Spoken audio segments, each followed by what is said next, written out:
Low-code, no-code solutions, the drag and drop ultimate business enabler that finally removes the hassle of needing to write code or hire a developer to get that bit of functionality you need. But are they really everything they promise? Today I'd like to have a pretty serious talk about no-code, low-code solutions and how I think they're actually more of a waste of time than what they save. They may even cause more bugs than what they prevent. No-code, low-code apps are tools that allow people to make solutions to problems by using a UI instead of writing code. Solutions like this range all the way from something like Zapier, a tool that allows you to make workflows between cloud services, to full-scale CRMs like Salesforce or Hubspot that allow you to configure the entire experience through their administrative interface. The important thing to know here is that these tools are absolutely everywhere. Every IT department on the entire planet is drooling over the idea of people just being able to buy solutions and make them work without having to write any code. Because writing code is hard, and the world is in a place technologically that we really shouldn't need to do hard stuff anymore, right? So this sounds great. Let's just build everything low-code, no-code. Developers are expensive, and all they do is hop from job to job trying to get a better salary. If we could just eliminate all the developers, life would be so much easier. This is the answer to everybody's prayers. Let's go. And you know what? At the surface, that does appear to be the promise. No developers necessary. All you need to do is buy an account with one of these tools and then start configuring. In no time at all, you can have your totally custom business logic set up in your app.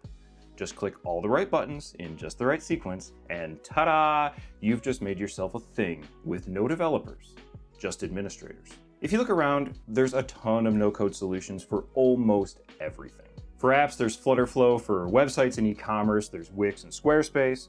For CRM, there's HubSpot. For integration, there's Tray.io. And for event-driven stuff, you can do Zapier. And for project management, there's Airtable. And for email marketing, there's MailChimp. Anyway, I think you get the point. Look, each of these tools are absolutely great applications. I even use some of them personally. And I think that might be the key word here. These tools have a ton of functionality if you're trying to get off the ground with a simple concept. They serve the purpose of providing quick and somewhat generic solutions for common problems. Even tools like Zapier that sell the idea of connect anything to anything don't actually literally connect everything to everything. They actually connect a subset of popular platforms in an even smaller subset of popular ways. Because at the end of the day, a developer had to code all this, so you don't have to. Okay, so what's so bad about using no code for more complex scenarios? Now that we've covered what they are and where they help, it's time to talk about where they hurt and where many businesses kind of miss the point. As soon as you lose the case of small business looking for quick solutions, you'll begin to see the problems with these tools. Let's break them down. Number one, configuration takes time. If there's one thing I know for certain, all these tools make a really solid sales pitch. Configuration takes way less time than writing code. I guess that's partially true, but only in one situation, if you don't know how to code. You see, that sales pitch is perfect for the audience. The person who doesn't know how to code is looking for a way to do things without writing any code. What do you know? These tools are faster because they require no code. Well, of course it's faster for a non-developer. It's literally the only solution behind hiring someone else to do it. But if you're a company that has any type of resources, you could hire someone to do it. That someone that you hired could make the thing you want in less time than it would take for you to do the no-code solution, and it would be more secure and cheaper in the long run. Honestly, I've experienced this so many times I've lost count. Seeing a company burn time trying to figure out how to get the low-code thing to do what they want just kills me. Especially when it's something that could be done with only a few hundred lines of code. And I'm not exaggerating. Which gets me to my next point.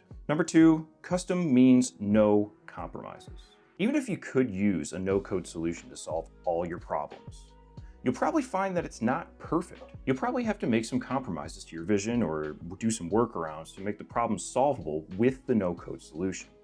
And I don't care who you are, adjusting your problem to match the pre-made solution is never a good idea. And again, it's probably fine if you're a small business trying to get off the ground.